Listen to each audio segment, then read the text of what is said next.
You are watching McLaren Port Huron Today's Health, and in today's program, I'm speaking with fellowship-trained orthopedic hand and upper extremity surgeon, Dr. Devon Banda, about conditions that affect the upper extremities. Dr. Banda, thanks so much for joining us today. Thank you for having me. Can you tell our audience what kinds of conditions you normally treat? Yeah, so I treat a wide variety of traumatic and degenerative conditions that affect the hand and upper extremity, anywhere from trauma to the elbow, to arthritic conditions in the elbow, as well as arthritic and traumatic injuries to the wrist and hand. So let's start with the wrist. So how common are wrist fractures and how are those normally treated? Yeah, so wrist fractures, and a little bit more specific, distal radius fractures are actually some of the most common orthopedic injuries in the entire body that we see, with the most common being distal radius fractures. And treatment options really depend on a couple of different things, mainly the age and patient demands, as well as the fracture characteristics and the fracture type that the patient presents with. And depending on those, sometimes the treatment can be non-operative treatment in the form of immobilization in either a splint or a cast initially, or if there's certain indications where the fracture is not amendable to non-operative treatment, then surgical options are available, and typically in the form of plate and screws is the most common way we treat them today. And I can imagine with, you talked about treating like from kids to older adults. Are older adult fractures usually a little more difficult to treat? Yeah, they're definitely treated differently than pediatric fractures. Kids heal very well, and the indications for surgery are slightly different than fractures that we see in adults, but especially in the elderly population, that's typically where we see more of the distal radius type of fractures, and depending, like I said, on the fracture pattern, the patient's demands, they can be treated operatively or non-operatively. Yeah, so like with an older adult, then like their bone mass, or like if they're at risk for osteoporosis, like those would increase their risk then? Yeah, yeah, definitely. And one thing too, with distal radius fractures, if you do have a distal radius fracture, you're at a higher risk of having other fractures later on in life because it's a sign of osteoporosis. Very good. So how about finger fractures? How are those commonly treated? And so again, fingertip, or actual finger fractures and metacarpal fractures are some of the most common hand injuries that we see.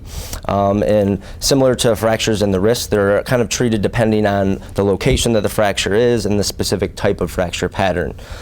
Sometimes these can be managed with a simple splint and immobilization, and other times, if they meet certain indications, they can be managed surgically, either with plates and screws or sometimes temporary pinning.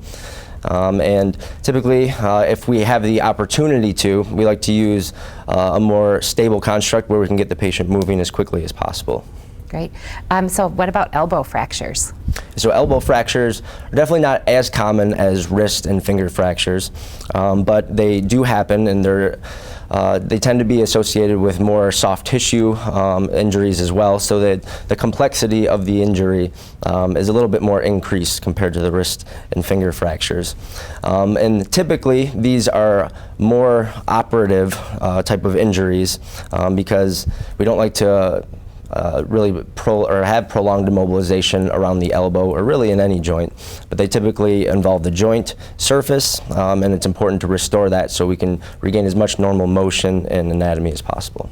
So I broke my wrist when I was young, and I immediately couldn't raise my arm, so I knew something was up, like I couldn't hold on to anything. Mm-hmm. So are fractures, like for the elbow, would someone know right away that it's a fracture? Would they think it was just a really bad sprain? Yep, yeah, with elbow fractures, you definitely know. There are some times where you can have a fall onto like an outstretched hand, and you know, my elbow kind of hurts, but you're still able to move it a little bit, and you can have what we call like an occult fracture, which is not necessarily completely obvious on x-ray, but the fracture line may be there, and it's important to get into your provider as soon as possible so you can be correctly diagnosed or immobilized if you need to be. Yeah. So if someone does have an injury, so would you ever say just wait a day or so to come in, or do you suggest people come in to be evaluated as soon as possible? Yeah, I would try and get to your provider, like I said, as soon as possible, whether that's in the emergency department or if it's something that isn't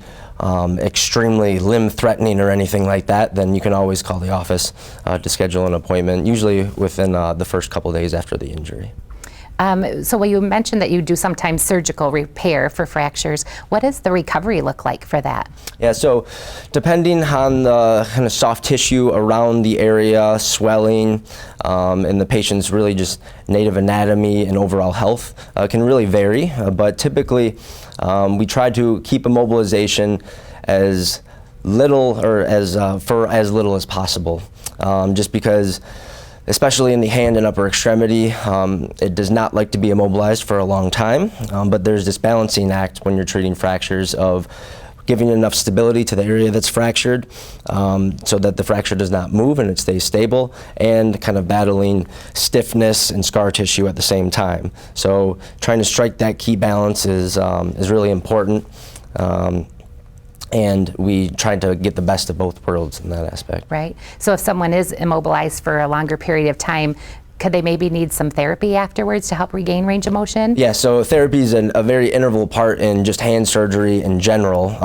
We work directly with our therapists, and even though the surgery aspect may only take an hour or so, the recovery is, and the most important part of the outcome really is what we do after the surgery. And working with a therapist post-operatively, if indicated, is extremely important and can be very valuable. Great. This is really valuable information for our audience. Thank you so much for speaking with us today. Yep. No problem. Thank you for having me. And please stay with us. We will continue our discussion with Dr. Banda after these messages.